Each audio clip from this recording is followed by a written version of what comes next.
ஆன்மீக மாநாடு என்கிற பெயரால் அரசியல் மாநாட்டை பாஜக முன்னின்று நடத்தி இருக்கிறது. பாஜக பின்னின்று நடத்தி இருக்கிறது என்று கூட நான் சொல்ல மாட்டேன். பாஜக முன்னின்று நடத்திய மாநாடு அந்த மாநாடு. நீங்க கடந்த ஆண்டு அரசு சார்பில், அறநிலையத்துறை சார்பில் முத்தமிழ் முருகன் மாநாடு நடைபெற்றது. அது திமுக நடத்திய மாநாடு என்று பேசப்பட்டாலுமே கூட அங்கே எந்த அரசியலும் பேசப்படவில்லை.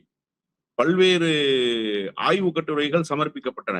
பல்வேறு சொற்பொழிவாளர்கள் முருகனுடைய புகழ் பாடினார்கள். பல்வேறு இளம் சிறார்கள் முருகன் குறித்த ஆய்வுகளை, அந்த ஆய்வு கட்டுரைகளை சமர்ப்பிக்கிற அந்த அமர்வில் சமர்ப்பித்தார்கள். அப்போ இது ஒரு ஆன்மீகத்தினுடைய வளர்ச்சிக்கு பயன்படுகிற மாநாடு என்று பார்க்கப்பட்டது. ஆனா இன்றைக்கு இவர்கள் நடத்தி இருக்கிற மாநாடு என்பது முழுக்க முழுக்க அரசியல் தொடர்புடைய மாநாடுகளாகவே இருக்கிறது. அரசியல் தொடர்புடைய மாநாடு என்று சொல்லிவிட்டால் கூட பரவாயில்லை. இவர்கள் பேசுவதெல்லாம் பாரதிய ஜனதா கட்சியினுடைய அரசியலை முருகனின் பெயரால் பேசுகிறார்கள். முருகனா 6 தீர்மானங்களை வாசிக்க சொன்னார்.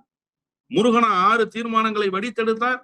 அறநிலையத்துறை என்கிற பெயரால் ஒரு துறையை உருவாக்கி, அது கோவில்களை பாதுகாப்பதற்கு, பக்தர்கள் செலுத்துகிற காணிக்கை கோவிலினுடைய வளர்ச்சிக்கு பயன்பட வேண்டும் என்பதற்காக உருவாக்கிய துறையை இவர்கள் அடியோடு தகர்த்து எரிந்துவிட வேண்டும் என்று ஒரு தீர்மானத்தை நிறைவேற்றுகிறார்கள். இது முருகனின் பெயரால் நிறைவேற்ற வேண்டிய தீர்மானமா?